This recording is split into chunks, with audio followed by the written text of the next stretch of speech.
one, which is, kind of the basics. And one of my favorites, the history of rock and roll. Oh, yeah, nice. Wow. Yeah. That's fun. And then you have this job.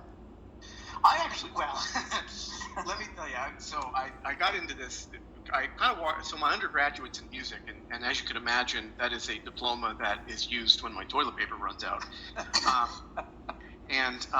So when I was at Post, I was getting my master's degree, and I was getting it in higher education admin, right, because I wanted to do kind of what we're doing here.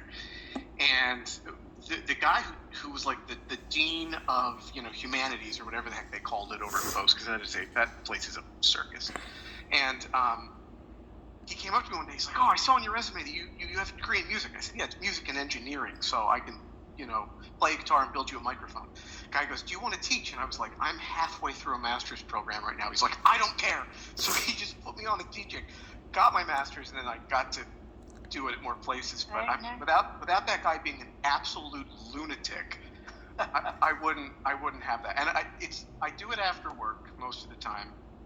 It's unbelievably hard to teach music online. It really, and I know that there's a bunch of UConn people that do that.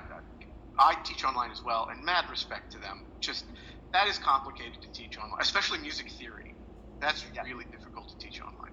Is it? Why though? I mean, I wouldn't see that being any more difficult. But I would think some of the expression would be harder. You know what I mean? Than music theory. Well, one of the challenges is you can I can put on my video and do video teaching, but you give them a lesson online and you say, okay, this week we're going to learn about notes and rests. Yeah.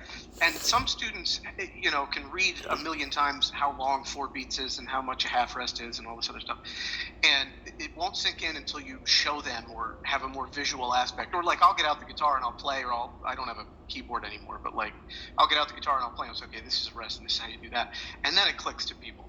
So that is a tough one to teach online, but I rise to the challenge. Cool. Do you know Tim Stubbs? I know that name. I don't. He used to work at Post, and now he works at UConn. Oh, I didn't know he was at. I thought he was at a school that had Canvas. That he likes Canvas so much, so he wasn't. No? But I confuse Post. I always say Charter Oak. I don't know why I always mix up. I mean, Post, I think, has gotten better. When I first started there, it really was I hate to speak ill, and he's got some stories. When I first got there, it really was kind of like the Wild West. There were a lot of people doing real shady things and money changing hands, and I'm not being sarcastic and I had a bad experience. Yep. I think in recent times it's gotten much more above board and much better. But anytime you put in a for-profit university owned privately, you're just opening up the door for kind of backdoor transactions and stuff. And like I say, I think I've been gone for quite some time now, but I was in the position of registrar, and me trying to do things and say we're going to get audited, guys, kind of put the crosshairs on me a little bit. And so I left, and then they got a new president, and a lot of the people that were doing some of the really inflation of student numbers and I don't own a computer, that's fine, enroll in the online program, that sort of thing.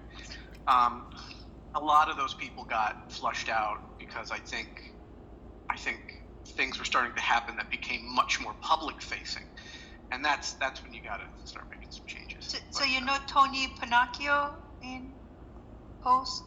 That is a name I don't know. Maybe they came in after I had been gone. I've been gone since 2015. So. Oh yeah, no, she. I think she has recently gone to Post. Hey Jason, how are you doing?